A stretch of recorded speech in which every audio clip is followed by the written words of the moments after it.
মাননীয় বিরোধী দলের নেতা, আপনি কি বিলের সম্পর্কে কিছু বলতে চান?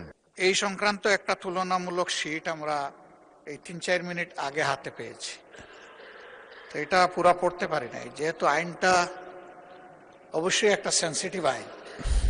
আমরা কি অনুরোধ করতে পারি যে এটা পাশের জন্য একটু সময় হাতে রেখে আমাদেরকে একটু সুযোগ দেওয়া হোক? আপত্তি জানাবার জন্য একটা নির্দিষ্ট সময় আছে, সে সময় আপত্তি করলে এটা আমরা গ্রাহ্য করতে পারতাম। এখন বিলের এই স্টেজে আর আপত্তি করার সুযোগ নাই। দুঃখজনকভাবে শীটটা তো পেয়েছি এই মাত্র। এনিওয়ে, এটা হয়তো এটা এ সম্পর্কে পরে আমরা দেখব, কিন্তু এখন বিলের এই স্টেজে আপত্তি করার কোনো সুযোগ নাই। দেশের রাজনীতিতে বড় পরিবর্তন এনে জাতীয় সংসদে পাশ হয়েছে সন্ত্রাস বিরোধী সংশোধন বিল ২০২৬।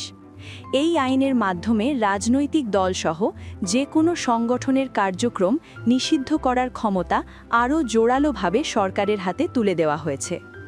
বুধবার ৮ এপ্রিল জাতীয় সংসদে বিলটি উত্থাপন করেন স্বরাষ্ট্রমন্ত্রী সালাহুদ্দিন আহমেদ। পরে সর্বসম্মত কণ্ঠভোটে এটি পাশ হয়।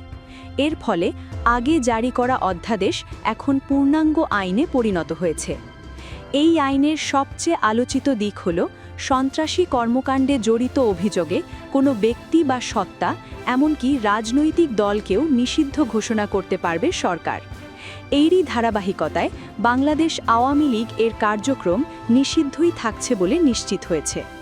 সরকার জানিয়েছে, নতুন আইনের আওতায় নিষিদ্ধ ঘোষিত কোনো সংগঠন বা দলের পক্ষে প্রচারণা চালানো সম্পূর্ণভাবে বন্ধ থাকবে।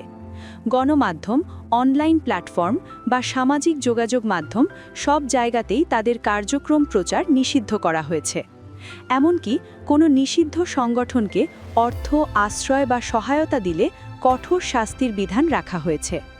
এর আগে অন্তর্বর্তী সরকার সংবিধানের ৯৩(১) অনুচ্ছেদের ক্ষমতা বলে ২০২৫ সালের ১১ মে একটি সংশোধনী অধ্যাদেশ জারি করেছিল। তখন সংসদ কার্যকর না থাকায় দ্রুত ব্যবস্থা নিতে এই পদক্ষেপ নেওয়া হয়।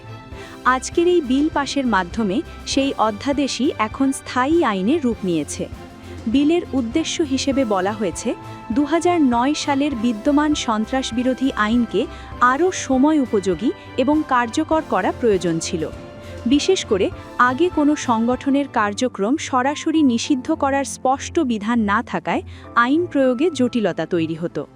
নতুন সংশোধনে সেই ঘাটতি পূরণ করা হয়েছে। আইন অনুযায়ী সরকার গেজেট প্রকাশের মাধ্যমে কোনো ব্যক্তি বা সংগঠনকে তফসিলে অন্তর্ভুক্ত করে তাদের সব ধরনের কার্যক্রম নিষিদ্ধ করতে পারবে। এতে মিছিল, সভা সমাবেশ, সংবাদ সম্মেলন, এমনকি জনসম্মুখে বক্তব্য দেওয়াও নিষিদ্ধের আওতায় পড়বে। বিশেষজ্ঞরা বলছেন, এই আইন দেশের নিরাপত্তা জোরদারে গুরুত্বপূর্ণ ভূমিকা রাখতে পারে। তবে এর প্রয়োগে স্বচ্ছতা ও জবাবদিহিতা নিশ্চিত করাও সমানভাবে জরুরি। সব মিলিয়ে নতুন এই আইন বাংলাদেশের রাজনৈতিক ও সামাজিক অঙ্গনে বড় প্রভাব ফেলতে যাচ্ছে বলে মনে করছেন সংশ্লিষ্টরা।